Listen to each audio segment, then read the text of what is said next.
Kailin, hi. Hi, Kai. Kai, ano lang, for Ate Gay.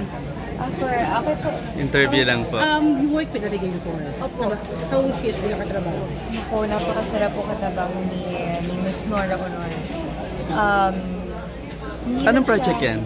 Bilangin ng Bituin sa Langit. Oo nga pala. Lola ko po siya. And nanay ko po si Miss Maylene. Asarap sa pakiramdam po na makatrabaho si Miss Nora dahil hindi lang siya andun bilang actress, andun din siya bilang ina ng buong set. Ano yung mga fondest memories mo sa kanya? Nako! Fondest. Okay, fondest. Not the funniest. Okay. Pwede funny, yes, fondest. Or memorable, ano, di ba? Memorable. Siguro alam na naman po ata ng lahat na may mga mood po si Miss Nora na gusto niya, she wants to have a shot of alcohol. So may time po na day off naman po namin. Nag-lock in po kasi kami. So day off namin. Tapos may kape si Miss Nora. Meron siyang cup of coffee. Okay. Sabi ko, wow, Miss Nora, may kape pa po ba kayo? Gusto ko po kayong samahan magkape. Tapos sabi niya, oh sige na, sige, sama kayo dito. Okay. Tapos sabi ko, kape po, bakit po clear? Ganyan, di ba kakaiba po yung kape? Sabi niya, ay, hindi to kape, alak to. Sabi ko, ay Miss Nora, ayoko na po pala, ang aga po kasi. So hindi mo trinay? Hindi ko po trinay. So, nakakatawa po kasi akala ko talaga magkakape kami ni Miss Nora. So, yes, finally magkakape na kami. Marami pa pong nakakatawa. Si Miss Nora, mahilig siyang mag-trivia sa set namin noon. Ilan ang naging commercial ko, ganyan. Ilan ang naging jowa ko. Hindi niya matinanong ilan ang pelikula niya. Tinanong niya rin kung ilan ang pelikula niya. Tapos pwedeng mag-search. So yung production namin noon, yung crew namin, nagsisearch May price siya? May price? 15,000. Oh my Wow. God, ano sumali ka? Agad-agad. Siya, nahiya ako. Siyempre. So, ayun po, yun nga. Very generous mo. Very generous. Hindi lang din sa pamimigay niya, kundi sa pag-arte niya, sa wisdom niya. So, ngayon na wala na ng ating superstar.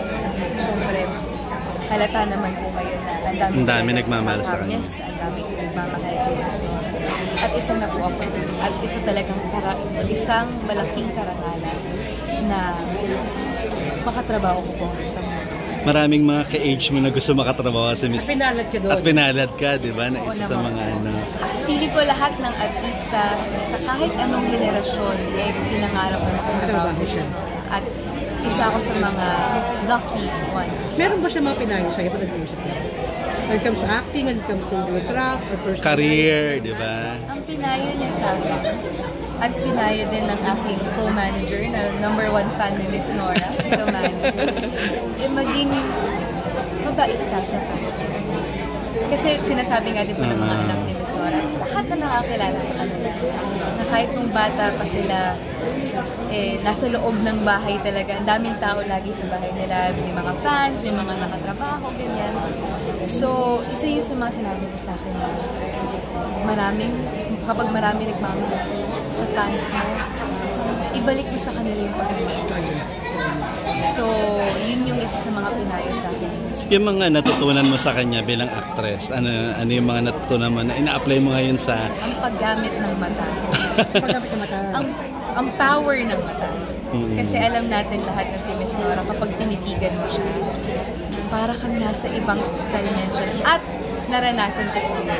May isang scene kami na first scene namin sa Bilangin ng Bituin sa Langit na shoot.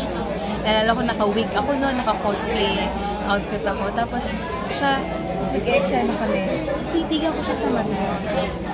Tapos nawala ako for 5 seconds. Para kang na-hypnotize. Yes. Tapos, syempre, I need to snap out of it. Kasi si Direk Lurisa ng aming director, nakakatakot din. So, very challenging yung ano man. Very challenging po talaga. So, totoo yung sinasabi nila na iba talaga ang mata ni Miss Nora. At isa din yun sa mga naituro niya sa akin, ang power ng mata. At syempre, yung connection mo sa ka-eksena. Kamusta ka right now? I am good for right now. Do you have any message na sa mga fans mo na nagmamahal sa'yo or worried sa'yo ngayon? Oh, maraming salamat po. And syempre, nandito po tayo sa Burol ni Miss Nora.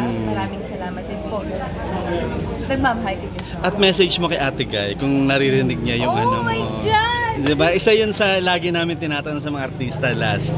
Kung sakaling naririnig ka niya ngayon, kung di mo siya napasalamatan before at diba? Oh my God. Ayoko maiyak.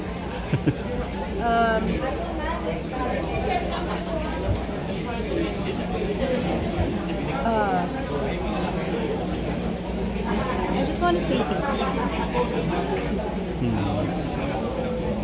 Sa lahat. Mag-uusap na lang po kayo mamaya sa prayer ko. Ayoko umiyak ngayon. Pakita sa'yo yan. Ayoko umiyak ngayon, but yan. Maraming salamat. Salamat, Kailin. Thank you.